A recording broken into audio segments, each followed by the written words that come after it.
할렐루야. 자, 오전에 이어서 갑니다. 마귀를 대적하는 방법. 야고보서 4장 1절부터 7절의 말씀.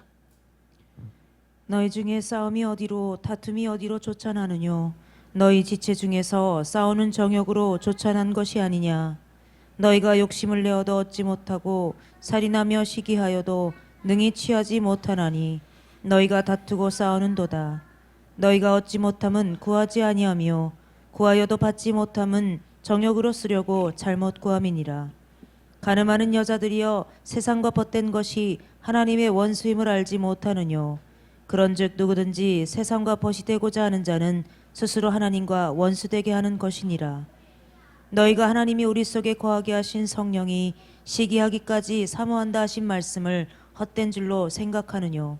그러나 더욱 큰 은혜를 주시나니 그러므로 일렀으되 하나님이 교만한 자를 물리치시고 겸손한 자에게 은혜를 주신다 하였느니라. 그런즉 너희는 하나님께 순복할지어다. 마귀를 대적하라. 그리하면 너희가 피하리라. 아멘. 할렐루야. 우리 하나님 참 좋으신 하나님이십니다. 이 시간 하나님의 은혜와 평강이 여러분들과 여러분의 가정과 직장과 사업장 그리고 여러분들 자녀들까지 하나님의 은혜가 흐르고 넘치도록 채워지길 주님 축원합니다. 자, 따라합니다. 난 예수님 안에서 모든 사람들을 이해하고 용서하고 사랑하겠습니다. 자, 우리 선포기도 드립니다. 나사렛 예수 이름으로 명하노니 내 안에 가난의 영, 채무의 영은 떠나갈지어다. 내 앞에 하나님의 축복을 가로막는 모든 악한 영들은 떠나갈지어다. 내 죄로 인하여 나를 떠나갔던 모든 영권, 인권, 물권은 속히 회복되어 돌아올지어다. 아멘. 내 안에 가난의 영, 채무의 영은 다 떠나간 줄로 믿습니다. 하나님의 축복을 가로막는 모든 사단의 권세들은 다 떠나간 줄로 믿습니다. 내 죄로 인해서 나를 떠나갔던 영권, 인권, 물권의 모든 권세들이 회복되어 다 돌아온 줄로 믿습니다. 아멘. 오늘은 야고보서 4장 1절부터 7절 말씀 가지고 마귀를 대적하는 방법에 가서 말씀을 나누는 것입니다. 따라합니다. 마귀를 대적하는 방법. 마귀를 대적하는 방법. 어전 시간 우리가 마귀가 피할 정도로 힘을 기르기 위해서는 우리가 하나님의 말씀에 순종해야 된다라고 말씀하셨어요. 그죠? 하나님의 말씀을 믿고 순종하는 것이 우리가 영생을 얻는 길이고, 하나님의 말씀을 듣고 순종하는 것이 우리가 복을 받는 길이고, 또 하나님의 말씀에 따라 사는 것이 우리가 삶 속에서 함께 하시는 하나님을 체험하는 길이라고 말씀드렸어요. 두 번째는 뭐냐? 마귀를 대적하라고 그랬어요. 마귀와는 전쟁을 해야 된다. 사단 마귀는 우리를 망하게 하고 영적으로 죽게 하고 더 나아가서 하나님과 멀어지게 하고 우리도 죄를 짓게 해서 자기 영향력 아래 두고 지배하려고 하나님께로부터 받은 모든 것을 빼앗아가려는 존재예요. 그래서 그들과는 타협하는 것은 절대 안 된다. 대적하고 싸워서 내어 쫓고 그들을 물리쳐야 된다. 그래서 마귀 역사에 대해서 베드로전서 5장 8절의 말씀처럼 사단 마귀가 우는 사자같이 두루 다니면서 삼킬 자를 찾고 있는데, 그래서 너희는 마음을 굳게 해서 어떻게 해라? 저를 대적해라. 할렐루야. 이는 세상에 있는 너희 형제들도 동일한 고난을 받은 줄 압니다 라고 설명을 해주셨어요. 세 번째, 마귀를 대적하고 싸우는 방법에 대해서 말씀드릴게요. 이 싸움은 우리가 눈에 보이지 않는 그런 영적인 싸움입니다. 아멘. 그래서 주님이 분명하게 말씀하셨어요. 마태복음 16장 18절 19절에 보니까 또 내가 도르니 너는 베드로라, 내가 이 반석에 내 계율을 세우리니 음부의 권세가 이기지 못할 것이다. 네가 반석 위에, 말씀의 반석 위에, 믿음의 반석 위에, 하나님의 뜻 안에 그 반석 위에 세워지면 감히 사단의 권세, 마귀, 사단, 귀신들이 너를 감히 건드리지 못할 거다. 내가 천국 열쇠를 내게 주리니 내가 땅에서 매면 무엇이든지 땅에서 매면 하늘에서도 매일 것이고 땅에서 풀면 하늘에서도 풀린다라는 말씀을 주세요. 그만큼 우리가 어떠한 마음을 먹든지 하나님은 어떻게 그대로 행하신다. 아멘. 그리고 마태복음 10장 1절에서도 뭐 12제자를 파송하시면서 예수께서 그 12제자를 불러서 하나님이 말씀하세요. 더러운 귀신을 쫓아내고 모든 병과 모든 약한 것을 고치는 권능을 주시니라. 어디에 나온 말씀이요? 마가복음 16장 17, 18절 말씀에 그것을 요약해서 예수님이 한마디로 말씀해서, 그래서 제자들은 그 권세를 가지고 나서 일할 때 승리하는 삶을 살았음을 믿으시기 바랍니다. 그리고 이제 그 다음에 누가복음 10장에 가면 70인을 파송을 해요. 12제자를 구장해서 파송해 놓고 그 다음에 다음으로 넘어와서 10장에 가니까 70인을 파송한다. 누가복음 10장 17절부터 20절까지 보겠습니다.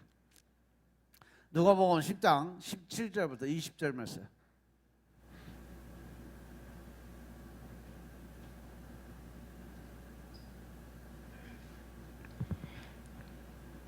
칠십인이 기뻐 돌아와 가로되 주여 주의 이름으로 귀신들도 우리에게 항복하더이다.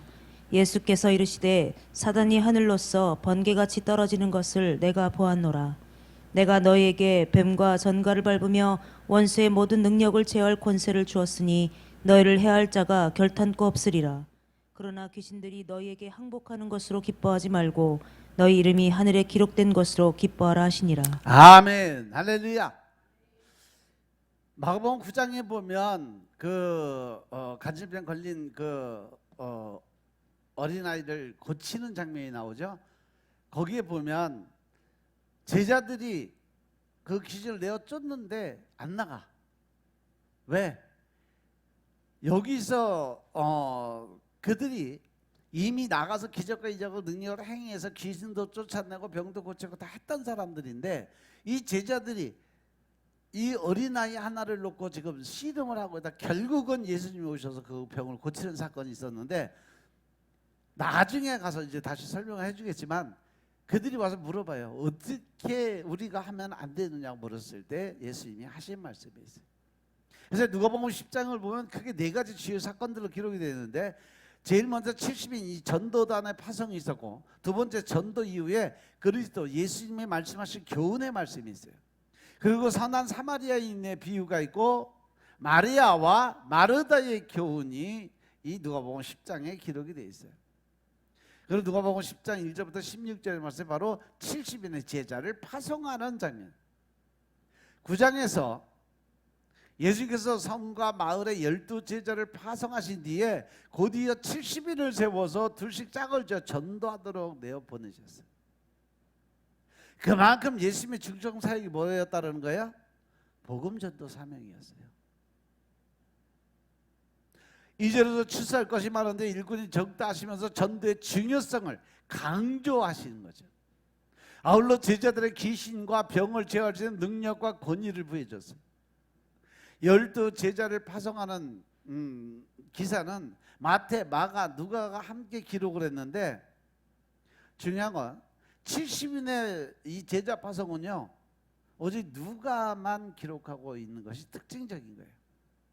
누가는 복음이 왕성하게 확산되는 예수님 사역 후기의 부분의 모습을 잘 그려주고 있는데, 70인의 제자들은 12제자와 동일한 방식으로 전도 활동을 했어요.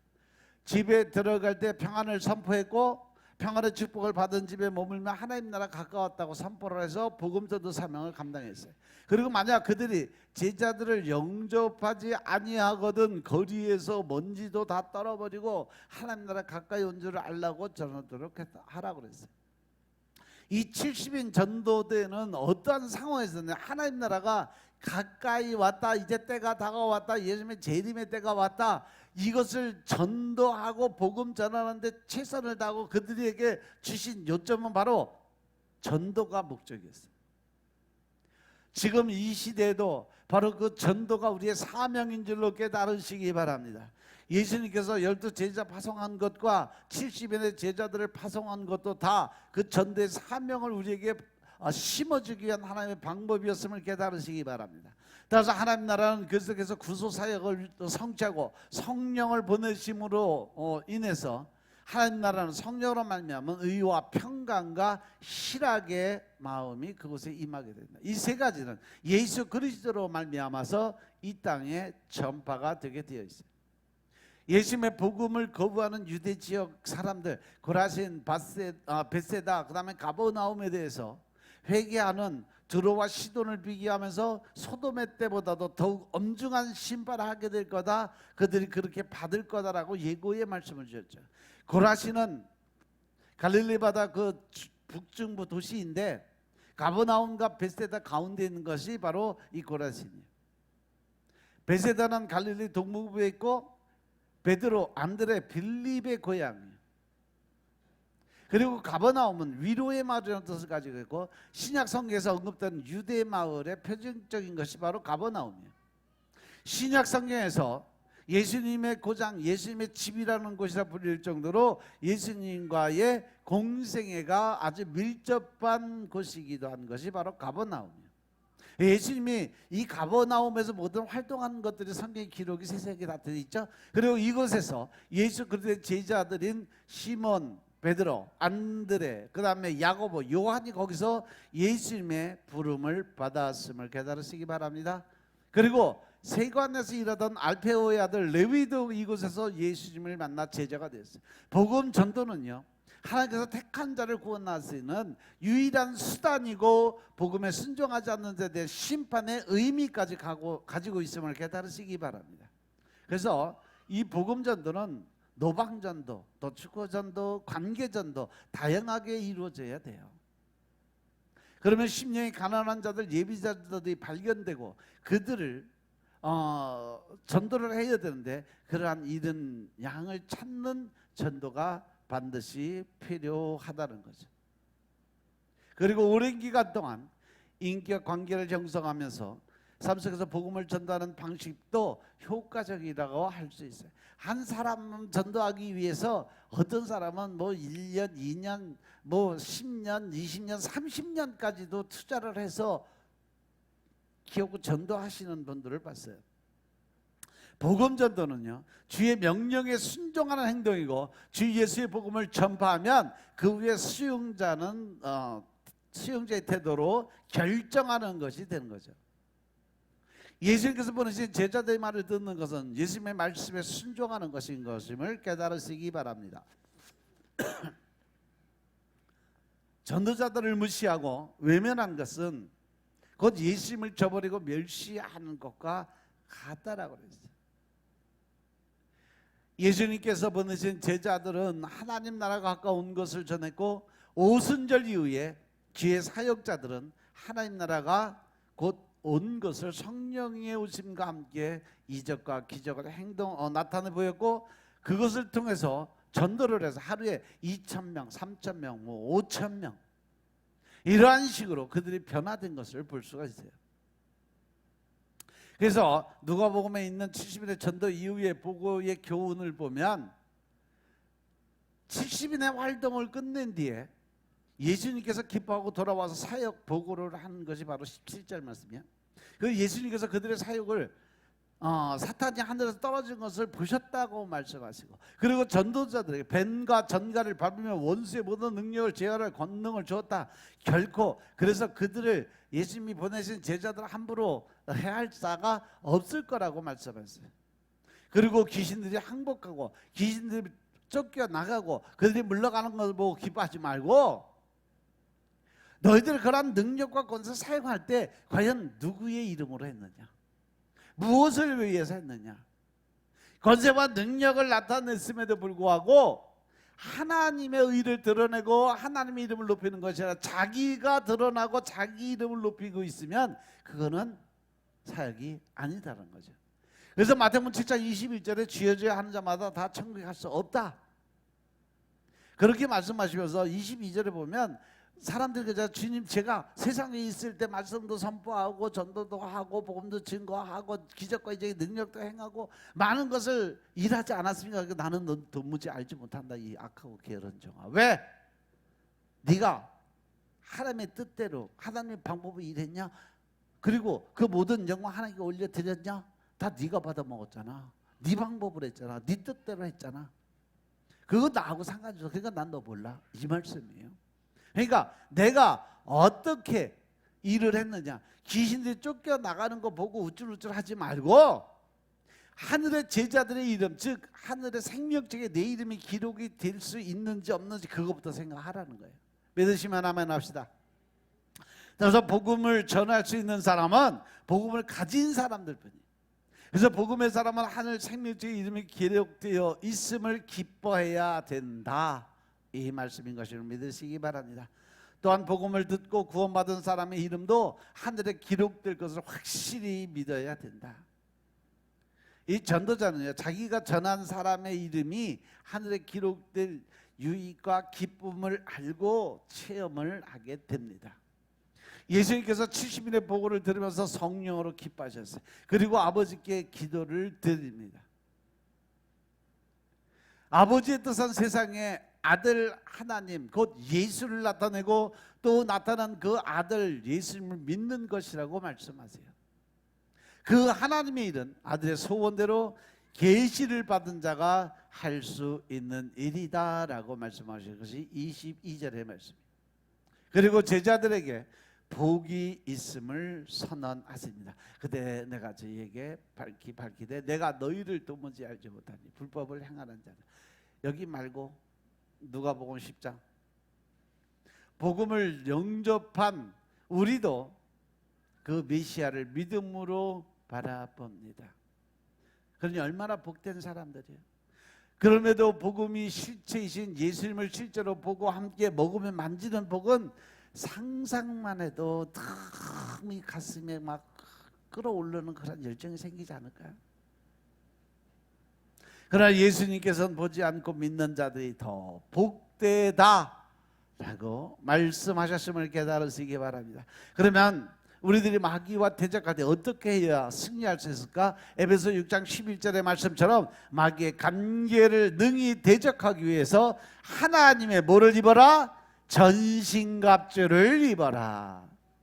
그래서 여러분들 매일 아침에 나갈 때, 회사 출근할 때, 아니면은 뭐 자기 사업장에 나갈 때, 또 어떤 일을 보러 갈 때, 누굴 만나러 갈 때 늘 집에서 나가면서 머리에 구원에 들어서 가슴에 이 흠부 붙이고 허리에 진레띠 양발에 복음의 신발 왼손에 믿음의 방패 오른손에 성령이고 하나님 말씀의 검으로 무장을 딱 하고 출발하시기 바랍니다. 습관적으로 하세요. 그래야 사단이 공격을 함부로 못합니다. 왜냐하면 히브리서 4장 12절의 말씀처럼 하나님의 말씀은 살아있고 운동력에서 좌우의 날선검 어떠한 검보다도 예리하고 혼과 영과 관절과 골수를 찔러 쪼개기까지 하고 또 마음의 생각과 뜻을 감찰한다 그랬어요. 다 생각을 붙들어요. 하나님의 말씀은 좌우의 날선 어떠한 검보다 예리하고 혼과 영과 및 관절과 골수를 찔러 쪼개기까지 할 수 있는 능력이기 때문에 우리가 하나님의 말씀 안에 들어가서 하나님의 말씀을 의지해 나아갈 때 내 힘이 아닌 오직 예수님의 힘으로, 하나님이 주신 힘으로, 주가 주신 능력으로 우리가 변화될 수 있다는 사실 명심하시기 바랍니다. 또한 예수님이 사단 마귀를 무찌르는 장면을 보면 계시록 19장 15절에서 그의 입에서 이 한 검이 나온다 그랬어요. 즉 말씀의 검이 나오는데 그것으로 만국을 치겠고 친히 저희를 철장으로 다스리고 또 친히 하나님과 전능하신 이의 맹렬한 진노의 포도주를 밟겠고. 요한계시록 19장 20절 15, 16절 그 옷과 그 다리에 이름 쓴 것이 있으니 만왕의 왕이여 만주의 주라 하더라. 그의 입에서 예리한 검이 나오니 그것으로 만국을 친다고 하고 예수님이 공생애를 시작하기 전에 먼저 사단 마귀와 싸움을 하신 장면이 있죠. 그때 마귀는 유혹과 미혹을 가지고 예수님을 유혹하고 시험을 했어요. 그게 뭐예요? 예수님이 세례를 받으시고 제일 먼저 하신 게 뭐예요? 40일 금식하셨어요. 저도 세상에 있다가 이제 다시 신학에 가서 신학 공부를 하면서 제일 처음에 한 것이 뭐냐? 40일 금식 기도였어요. 3월달 MT 들어갔는데 밤에 철학 기도할 때는 하나님이 날짜를 딱 집어주시더라고. 그래서 딱 세어보니까 40일 동안 금식해라. 그래서 신학교 초기에 MT 들어가서 말씀 받아서 8월달 9월달 40일 금식 온전 금식 드리고 나서, 그런데 예수님은 역시 말씀으로 이 사단 마귀의 공격을 막아내고 물리쳤음을 깨달으시기 바랍니다. 아멘. 우리가 에덴 동산의 하와의 패배의 원인이가 뭐냐? 하나님의 말씀을 소홀히 했기 때문에, 하나님의 하신 말씀을 경홀하게 여겼기 때문에 이러한 결과가 나왔던 거예요. 말씀을 자기의 감정이나 상황에 맞춰서 해석하거나 말하면 곧 나는 마귀 새끼가 된다는 거죠. 하나님의 말씀은 있는 대로 그대로만 선포를 하시기 바랍니다.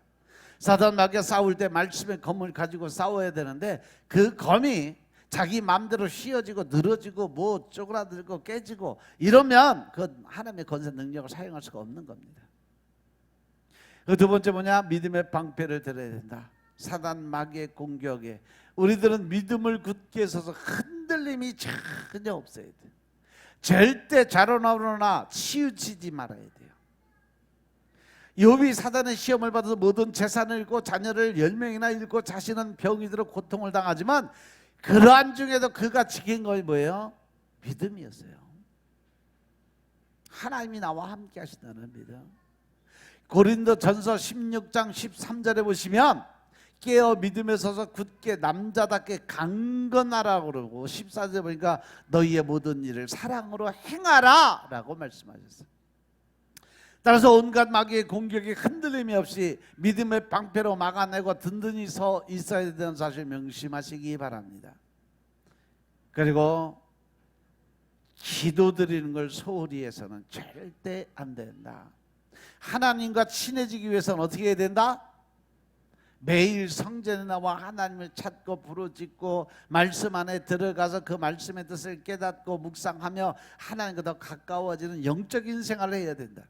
마가복음 9장 28절 29절의 말씀을 보면 예수님께서 집에 들어가서 제자들이 와서 묻습니다. 우리는 어째서 능히 그 귀신을 쫓아내지 못하였나이까?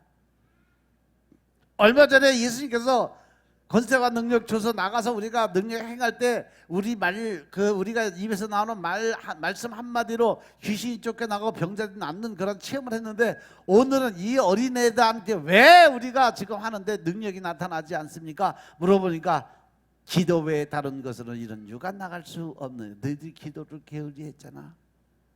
즉 다시 말해서 내게 능력이 있다, 내가 권세를 받았다, 그랬으니까 이제는 내가 사용만 하면 된다, 이 생각만 가지고 말씀도 먹는 거 게으리하고 기도도 게으리하니까 어떻게 능력이 점점 소멸돼 가고 있다. 그러니까 정신 차려서 깨어 기도해라 명령하시고 계심을 깨달으시기 바랍니다.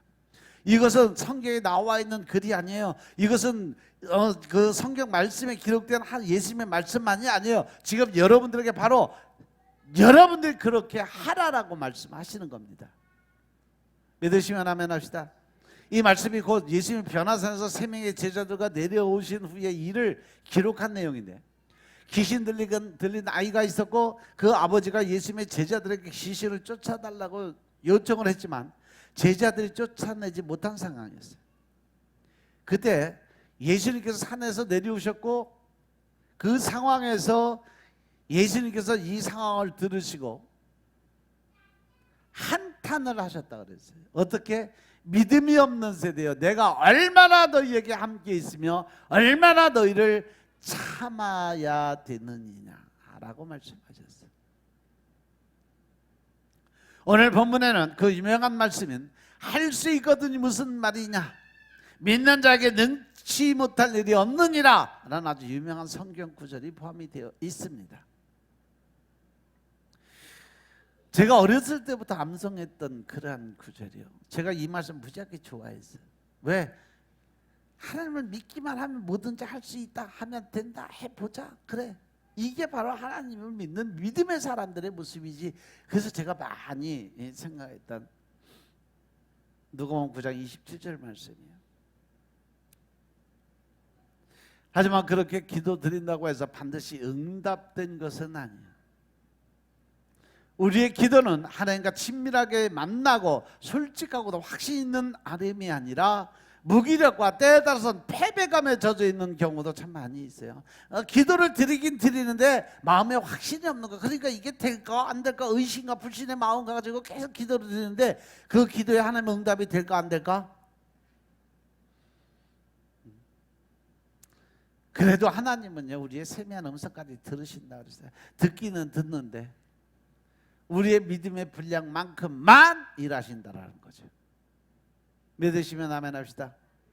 그러니까 신앙생활이 얼마나 어려운 거예요. 마음으로 입술로는 그냥 믿습니다 주여 해줄로 믿습니다 외치고 기도를 드리고, 근데 정작 실생활에서 응답이 안 된 것 같으니까 그것 때문에 늘 혼돈 속에 빠져 살아갈 수밖에 없는 게 우리 신앙생활이에요.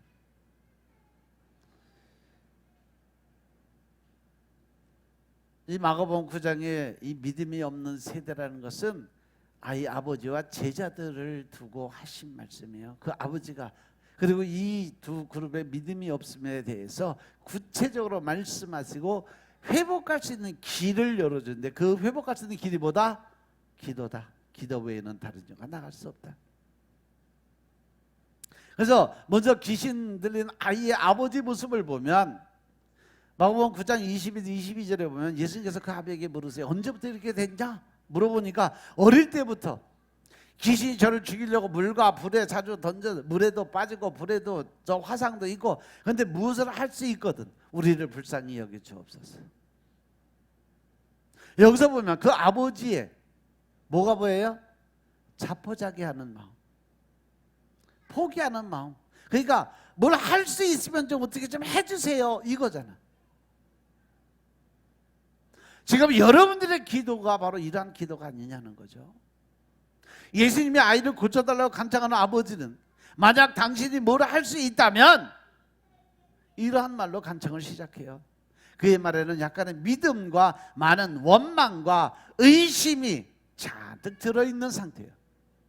그 아버지는 제자들이 병을 고쳤다는 소문을 들었고 큰 기대를 가지고 애를 데리고 와서 고침을 받기를 원했는데 제자들에게 먼저 부탁해서 맡겼는데 그 제자들이 아무리 소리를 지르고 기도를 드려도 귀신이 안 나가고 오늘 비웃고 있는 거예요.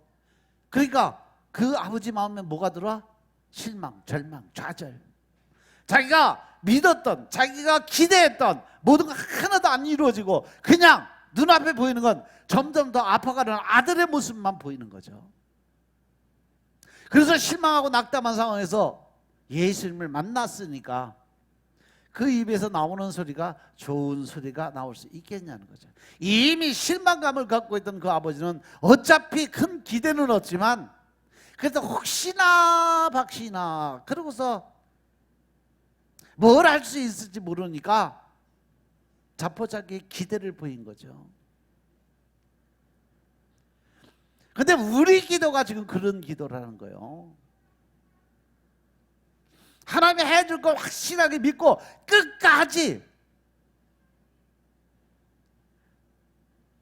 믿는 믿음의 사람들 되시길 주님으로 축원합니다. 믿지는 않지만 그냥 그래도 어떻게 좀 뭐 하다가 뭐 걸려들겠지. 이러한 마음. 내 안에 믿음의 마음은 없지만 그래도 당신이 하나님이라면 그래도 메시아라면 기적의 능력을 한번 행해봐 주세요. 그거 보고 제가 믿을게요.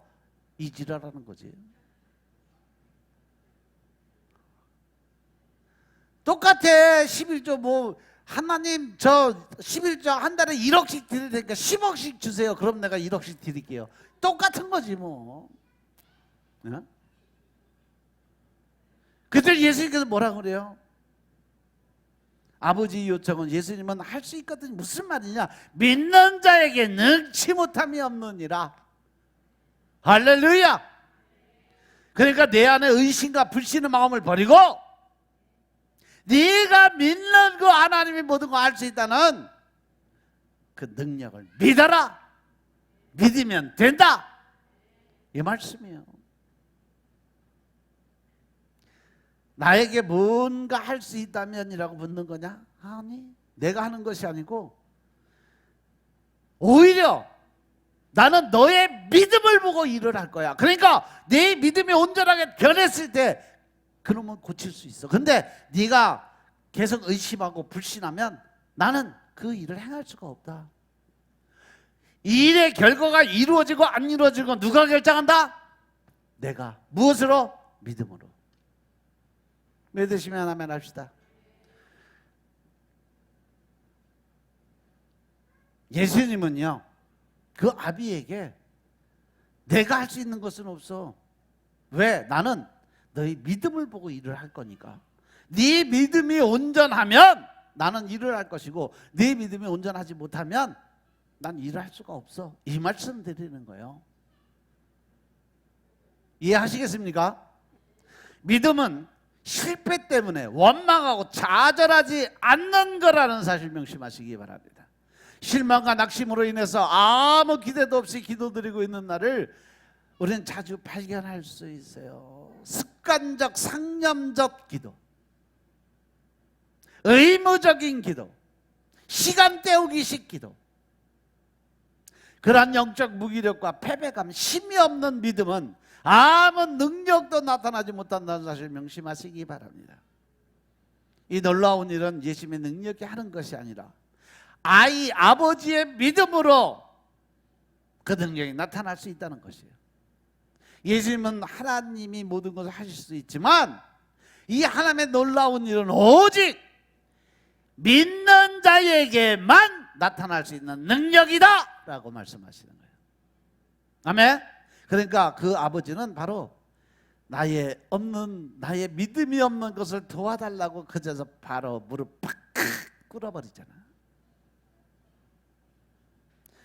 근데 또 자존심이 살아있는 사람들은요, 또 야단 맞으면 거기서 무릎 딱 꿇고 주님 제가 믿으면서 죄송합니다, 온전히 믿겠습니다 하고서 무릎 팍 꿇으면 되는데, 아씨 맨날 야단 맞춰. 아씨 오늘도 또 야단만 맞았어. 이지랄하고 있어요. 맨날 강단서 목사님 나만 까 그러고. 이 아버지는 믿습니다 선생님, 의심을 버리고 더 내가 믿음을 가질 수 있도록 어떻게 도와주시옵소서. 믿음은 내가 갖는 게 아니라 하나님이 주셔야 받는 거예요. 믿으시면 아멘 합시다. 그러니까 의심을 버리고 더 잘 믿을 수 있도록 도와달라고, 하나님한테 성령님께 믿음이 내게 임하게 해달라고 구하는 거예요. 마가복음 9장 24절 말씀 보겠습니다. 곧 그 아이의 아비가 소리질러 가로되 내가 믿나이다, 나의 믿음 없는 것을 도와주소서. 내가 지금 하나님을 잘 모르고 예수님을 몰라서 아직 믿음이 온전히 모르니까 그 믿음을 내게 달라고 구하는 거예요. 믿음이라는 것은 그런 거예요. 내가 만드는 게 아닌데, 내가 믿어서 그 일을 이루는 것이 아니라 하나님이 주시는 것을 내가 온전히 받아들이고 인정할 수 있는 그 마음이 준비가 돼 있어야 된다는 거예요.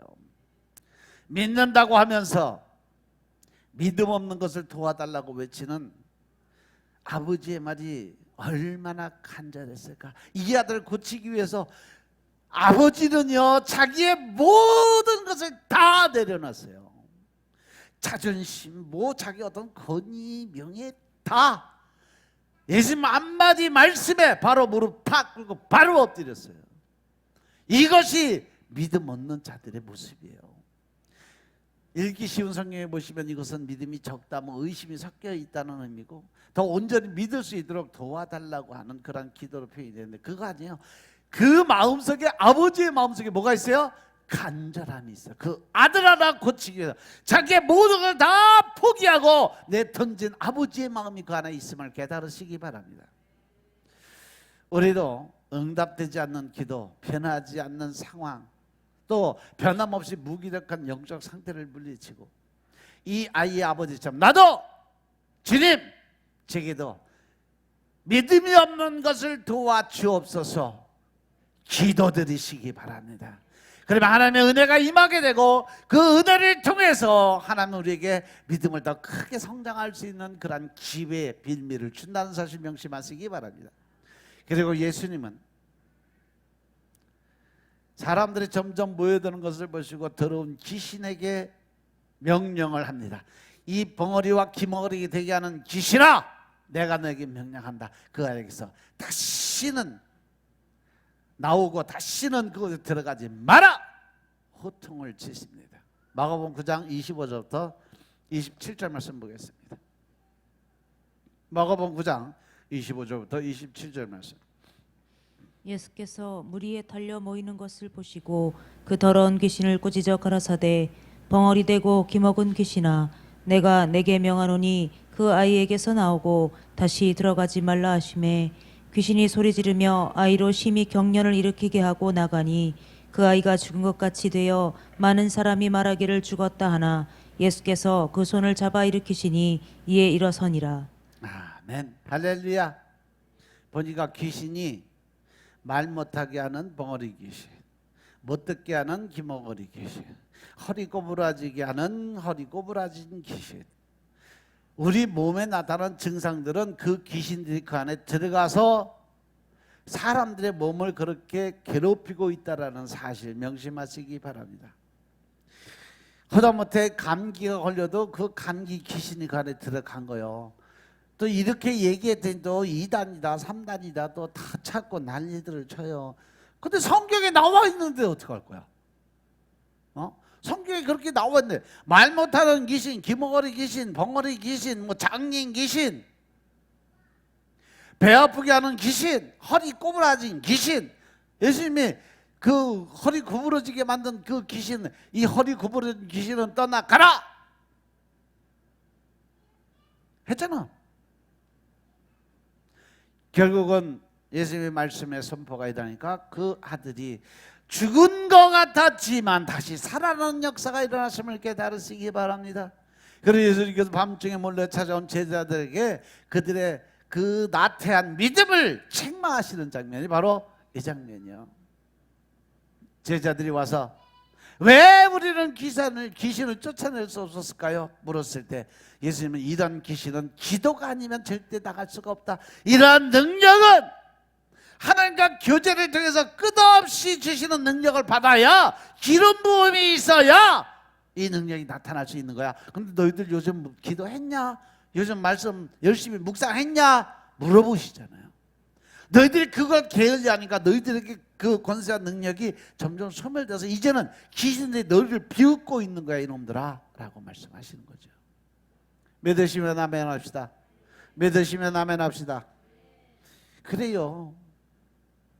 그러면 이 말씀을 내 말씀으로 받아들여서 한번 나를 보자는 얘기지.